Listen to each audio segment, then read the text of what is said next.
So guys, आज की इस वीडियो के अंदर हम बात करेंगे कश्मीर की पूरी हिस्ट्री के बारे में कि जब से यहाँ पे ह्यूमन आए थे और अब तक कश्मीर क्या हुआ और क्या क्या हुआ कश्मीर के अंदर थे। दोस्तों, सबसे पहले जब हिमालय नए नए बने थे तब कश्मीर एक बड़ी झील था, मतलब यहाँ पे पानी पानी था और बर्फ़ थी, तो यहाँ पे कोई रहने लायक ज़मीन नहीं थी। तो कहते हैं कि हिंदू धर्म ग्रंथ के हिसाब से, हिंदू धर्म ग्रंथ के एक पुराण में लिखा हुआ है कि ऋषि कश्यप ने इस कश्मीर को बसाया था। कैसे? उनका मानना है कि यहाँ पे एक राक्षस स्थल था, वहाँ पर मतलब कि झील थी, उसके अंदर राक्षस रहता था, उसको ऋषि कश्यप ने हराया और उसके बाद वहाँ पे झील सूख गई और उसके बाद हमें ज़मीन आ गई, इसलिए उसका नाम ऋषि कश्यप के नाम पे कश्मीर पड़ा। पर साइंटिस्ट के हिसाब से ये बात बिल्कुल गलत है। साइंटिस्ट इस चीज़ को नहीं मानते हैं। साइंस के हिसाब से वहाँ पे साइंस ने वहाँ पे खोजबीन की और उनके हिसाब से यहाँ पे अर्थक्वेक आए, हिमालय स्टेट्स में आते रहते हैं, वहाँ पे अर्थक्वेक आए और उसके बाद के ज़मीन टूटी और हमें धीरे धीरे वो पानी उस ज़मीन के अंदर चला गया और वो झील सूख गई। इसके बाद से कश्मीर का आविष्कार हुआ है, मतलब कि कश्मीर ने आकार लेना शुरू किया। उसके बाद से लोग वहाँ पे रहने लगे। पर एक तरफ हिंदू धर्म ग्रंथ है तो दूसरी तरफ साइंस। चलो हम बढ़ते हैं अपने टॉपिक की तरफ। फिर यहाँ पे स्टोन एज के लोग आए थे जो पहाड़ों में रहते थे, शिकार करते थे और खेती सीख रहे थे। उस टाइम आपको सबको पता है कोई रिलीजन तो था नहीं। शुरू में लोग शिकार करते थे और अपना जीवन यापन करते थे। यहाँ पे झील थी तो लोग मछली पालन करते थे, फल और शिकार करके यहाँ पे अपना जीवन यापन करते थे। फिर धीरे धीरे यहाँ पे आर्यन लोग आने लगे, बुद्धिज्म और हिंदू धर्म का युग शुरू हुआ दोस्तों। और उसके बाद दोस्तों कश्मीर पहले मौर्य अंपायर का हिस्सा था, जहाँ एम्पायर अशोका ने बुद्धिज्म फैलाया। यहाँ स्तूप और बिहार बने, स्कॉलर्स आए, फिर कुषाण और गुप्ता साम्राज्य आया और कश्मीर एक लर्निंग सेंटर बन गया था। संस्कृत और शारदा स्क्रिप्ट यहाँ जन्मी, मतलब कि कश्मीर उस टाइम एक वेदों की भूमि थी। यहाँ से नए नए धर्म ग्रंथ निकलते थे और यहीं से लोग बाग सीख के बहुत बड़े विद्वान बन जाते थे। फिर आया दोस्तों गोल्डन ईरा। अब आए कारकोटा डेंसिटी के राजा, सबसे मशहूर ललितादित्य मुक्तापिदा। उनके टाइम में कश्मीर इतना अमीर और पावरफुल था कि चाइना और सेंट्रल एशिया तक उसका नाम चलता था। कश्मीर बहुत अमीर था, टेम्पल्स, आर्ट, लिटरेचर सब अपने पीक पे थे। यही वो युग था जहाँ कश्मीर सच में जन्नत, मतलब कि इस टाइम पे सब लोग कुछ हंसी खुशी रहते थे। बहुत अमीर था कश्मीर, पूरे इंडिया से ज़्यादा अमीर था कश्मीर। 13वीं सेंचुरी के आसपास इस्लाम आया यहाँ, पर जंग के जरिए नहीं, सूफी संत और ट्रेडर्स के जरिए। एक संत था शाह हमदान, जिन्होंने यहाँ इस्लाम फैलाया और लोगों को एकता और दया का संदेश दिया। फिर 1339 में शाह मीर डेंसिटी बनी और कश्मीर में मुस्लिम रूल शुरू हो गया था। पर यहाँ का इस्लाम अलग था, सूफी और शांत, जहाँ मंदिर और मस्जिद दोनों एक गली में रहते थे। 1586 अकबर ने कश्मीर को अपने एम्पायर में मिला दिया था। मुगल्स ने गार्डन्स, फोर्ट्स और कल्चर डेवलप किया।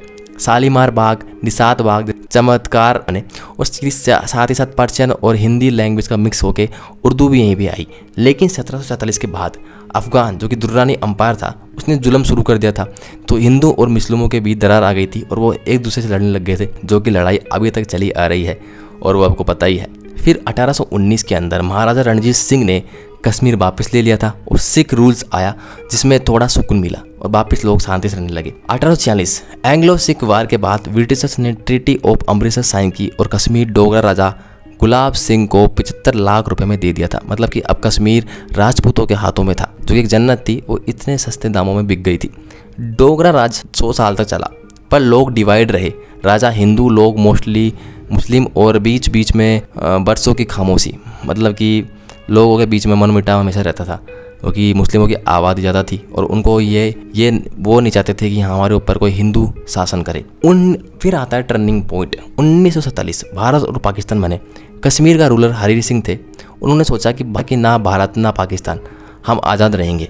पर पाकिस्तान ने ट्राइबल अटैक भेजे, मतलब कि वहाँ हमला कर दिया था पाकिस्तान ने कश्मीर के ऊपर। राजा के पास कोई सेना नहीं थी, तो उन्हें लगा कि भारत में मिलना ही ठीक रहेगा। राजा ने मदद मांगी भारत से और भारत ने कहा पहले साइन करो, उसके बाद ही हम आपकी मदद करेंगे। हरी सिंह ने साइन किया था कि साइन के हिसाब से भारत अब पूरी तरीके से, कश्मीर अब पूरी तरीके से भारत का हिस्सा होगा। कश्मीर भारत का हिस्सा बन गया था और फिर पहले इंडो पाक वार हुआ 1947 और 48 में।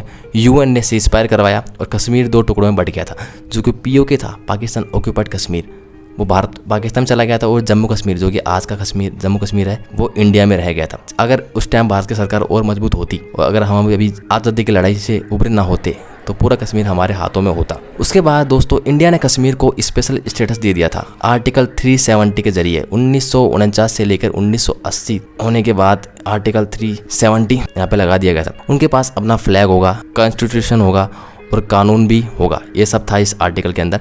35 के तहत आउटसाइडर जो थे, बाहर के लोग थे, वो कश्मीर के बाहर के लोग थे, वो यहाँ पर लैंड नहीं कर सकते। ये डिसीजन पीस के लिए था। फिर धीरे धीरे ये एक सेपरेशन का सिंबल बन गया था, क्योंकि यहाँ पे जो आबादी थी मुस्लिमों की बढ़ चुकी थी, कोई बाहर से ज़मीन खरीद नहीं सकता था। तो इस चक्कर में वहाँ पूरा दबदबा चलता था मुस्लिमों का। शेख अब्दुल्ला और नेहरू के बीच रिश्ते अच्छे थे, पर टाइम के साथ कश्मीर पॉलिटिक्स और रेडिकलाइजेशन बढ़ते गया। 1987 इलेक्शंस के बाद यूथ में गुस्सा था। पाकिस्तान ने इस गुस्से का फ़ायदा उठाया। 1989 में मिलिटेंसी शुरू हुई। हिंदू कश्मीरी पंडितों को धमकाया गया, रालीब चालीब या Ghalib, join us leave us और डाई। मतलब कि इसका मतलब था कि हमें ज्वाइन करो या इस्लाम अपनाओ, या तो इस्लाम अपनाओ या भाग जाओ या मर जाओ। ये आपने कश्मीर फाइल देखी होगी तो आपने सब कुछ समझ चुके होंगे। 3 लाख से ज़्यादा तो कश्मीरी पंडित थे, उन्होंने अपना घर छोड़ दिया था और लाखों करोड़ हजारों कश्मीर मारे गए थे। कश्मीर बारूद और आंसुओं में डूब गया था। पाकिस्तान ने फिर उसके बाद 1999 में पाकिस्तान ने कारगिल पीक्स जो कारगिल हिल थी उसे कैप्चर किया था। इंडियन आर्मी ने ऑपरेशन विजय चलाया। कैप्टन विक्रम बत्रा, जो कि आपने मूवी देखी होगी शेरशाह, उनकी स्टोरी थी। विक्रम बत्रा जैसे हीरोज़ ने तिरंगा वापस लहरा दिया। यह युग था कश्मीर ने अपने खून से देश का गौरव लिखा था। मतलब कश्मीर के अंदर कितने चेंजेस आए लोगों दोस्तों। अब हम बात करते हैं मॉडर्न कश्मीर की, 2000 से लेकर 2019 तक की। 2000 में पीस टॉक शुरू हुई, पर टेररिज्म अभी बना हुआ था।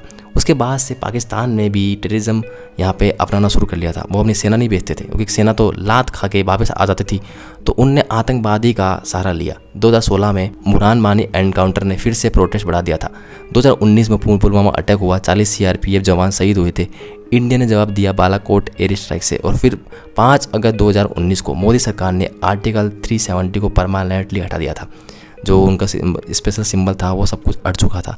कश्मीर का स्पेशल स्टेटस खत्म हो चुका था और वो ऑफिशियली भारत का पूरा हिस्सा बन गया था, जो कि कांग्रेस पार्टी के राज में नहीं हो पाया था। आज कश्मीर 2020 से लेकर 2025 के बारे में बात करें तो आज कश्मीर बदल रहा है। टूरिज्म वापस आ रहा है, स्कूल खुले और बिजनेस चल रहे हैं, यूथ अब एजुकेशन और स्टार्टअप्स में जा रहे हैं, मिलिटेंसी कम हुई है और वाउंड्स अब भी हैं। कश्मीर अब भी खूबसूरत है, बस ज़रूरत है अमन और भरोसा वापस लाने की। दोस्तों कश्मीर बहुत सुंदर जगह है, बहुत अच्छी जगह है। अगर इसका अच्छे से यूज़ किया जाए तो कश्मीर भारत को बहुत आगे ले जा सकता है। पाकिस्तान हमारे आड़े आता है। दोस्तों ये थी कश्मीर की पूरी कहानी कि कैसे कश्मीर ने क्या क्या झेला है, एक खूबसूरत से लेकर के आतंकवाद तक झेला है इस धरती ने। दोस्तों अगर आपको ये वीडियो बहुत अच्छी लगी हो तो प्लीज़ चैनल को लाइक कीजिए, सब्सक्राइब कीजिए। बहुत मेहनत लगती है दोस्तों वीडियो बनाने के लिए। दोस्तों देखते रहिए वीडियो। मैं मिलता हूँ फिर आपको नई वीडियो के अंदर। धन्यवाद दोस्तों।